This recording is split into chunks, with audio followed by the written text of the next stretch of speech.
This time. What's up, guys? Welcome back to Next Gen Investing, the podcast where we break down stocks in the stock market through the eyes of new investors.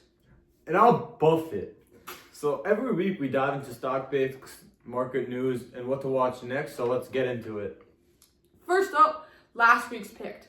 I called Lam Research, and it's up a solid 7%. Not including Friday, it would be up around 13%. My pick was White Fiber, a small market cap data center company, up 10% in just like 2 weeks. And not including Friday, I mean, obviously you have to include it because that's what happens. It would have been up over 25% in just a couple of weeks.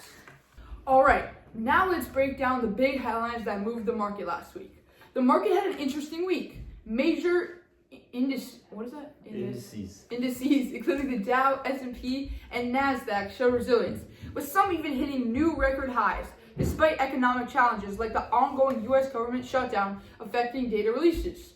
Also, they just hired a new Federal Reserve chairman. His name is Kevin Warsh, Yeah. and he is viewed as quite hawkish, which is why silver dropped an astounding 31% on Friday, the largest single-day crash in history, which is just beyond insane. We also saw tech earnings like Microsoft down over 11%. We saw Meta up over 10%. Apple had a good report. Stock was flat.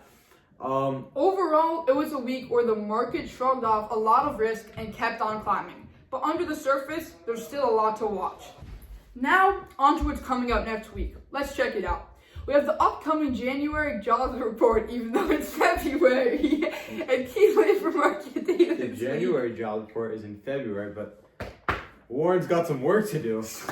But we also have a lot of big tech earnings still to come. Although there was a lot of earnings next week, this week is actually the specifically Alphabet, Amazon, and others. These can move the whole market, especially tech-heavy indexes like the NASDAQ. And investors are still weighing expectations around interest rate, economic growth, and could still affect sectors differently depending on the outcome of data releases. Now that we've laid out the news of what would matter this week, it's time for the best segment. Let's go! Stock picks. I'm gonna go first because I've done better than him, even though that's not true. My pick is going to be NVIDIA as the new Federal Reserve chairman. Is super bullish about AI and super tech savvy, and I think that's a really good investment. What about you, Buffett? So my pick for this week is going to be Poet Technologies. They're an under-the-radar Canadian photonics company in which everyone's been talking about how Micron and SanDisk, these memory companies, have been surging absolutely through the roof, as there's a key bottleneck in the AI data center build out.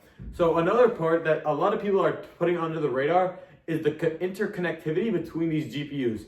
And traditionally, a lot of these companies use copper wires to connect, but copper wires have a ton of things. They get bad and laggy after long distances.